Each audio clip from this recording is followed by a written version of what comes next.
Hey guys, this is Mark. This is actually my second day for my video documentary.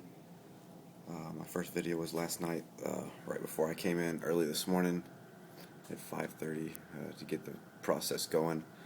And it's just after 8 p.m. tonight, so on my first day after surgery, which was this morning. So I wanted to shoot a quick video. I feel pretty decent. I guess that's probably all the pain meds. I guess decent in saying that I can up and talk and not be slurring my speech, but I'll tell you, the pain is crazy, and I think most of it is coming just because I'm laying on my wound, and I'll show you guys a picture of that as well in this video. This morning I was thinking about some of the things I left out as far as my symptoms last night, and one thing I wanted to point out, which was a major concern to me, is I had mentioned yesterday that I didn't have a lot of sciatic nerve pain, and that most of my pain stayed around my waistline and even started coming into my front area through my abdomen and through my manly parts, if you know what I mean. And that was a major concern. So also when I would go like to the mall or something with my kid and my wife,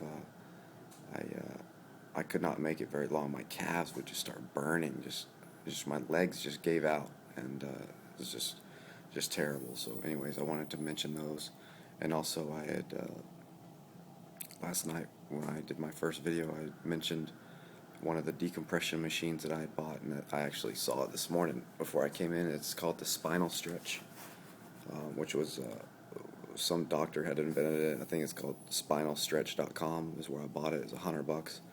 And it didn't necessarily work for me, but I'll tell you that if anybody is considering decompression, that would definitely be a good, it's a great piece. I love it. I'm sure I'll use it in the future, and my wife probably will as well if we ever have any trouble, but it's actually a very well built piece of equipment, and with especially for $100, I mean, you can't go wrong. You won't be disappointed. It's not some cheap piece of plastic anything. It's really a good deal. So anyways, surgery took about 3 hours. They did a laminectomy on L4, L5, disc replacement, or spinal fusion, for everybody to know, for easy terms. That's where they go in and take the disc out, put in cadaver bone, and fuse it, and put 2 rods on each side. So I came out of recovery just fine. I've never had any problems with anesthesia or anything like that. So I felt pretty decent, except for I woke up immediately in pain. I kind of wasn't expecting that. I was thinking that the morphine would be in my system for a little bit, but man, as soon as they woke me up in the recovery room, I was hurting. So they got my morphine pump and everything still, and I can hit it every 6 minutes, thank God. So I'm trying to keep that going.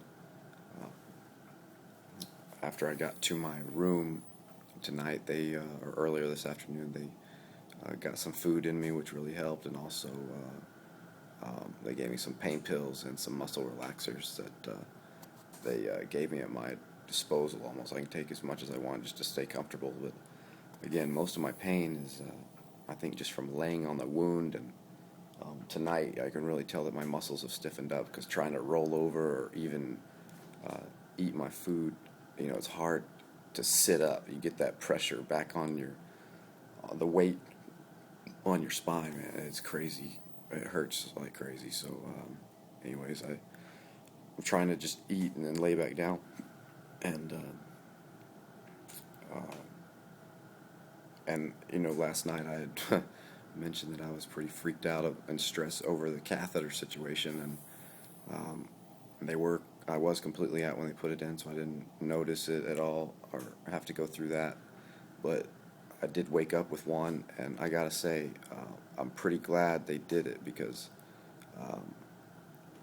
I'd have a tough time trying to get up and go to the restroom every hour, however long, since they're running all these IV fluids through you.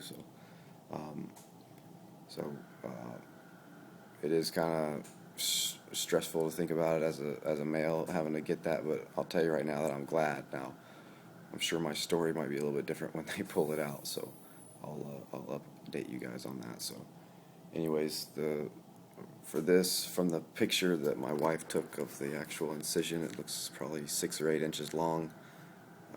They used stitches to put it back together. I also have some sort of drainage pump, I think is what they called it, to just any excess drainage around the wound site internally, that I think they're going to take out tomorrow. They just do it as an extra precaution. So um, other than that, just trying to manage the pain. It is pretty intense, and just keeping the pain pills and everything going. But the doctor was pretty confident that I was going to see some good relief out of the procedure, because again, as you saw my MRI, it was pretty clear exactly what the problem is. So um, we didn't have to fix one thing and help it fix another. I think that we're going to be able to knock this out all in one. I hope, because it is a crazy experience so far, but it's been pretty good. So, anyways, I'll keep you guys tuned up. Try to do a day by day, just kind of what to expect, for anybody out there is thinking about going through this. As I mentioned before, I went through um, injections and decompression and tried to rule out everything before I got to this point, but I definitely didn't even hesitate to know that this was actually what I was supposed to be doing, and to go through this procedure. So hopefully everything is going to be good to go. So anyways, I'll keep you guys updated, and thanks again for watching, and we'll talk to you guys soon. Thank you.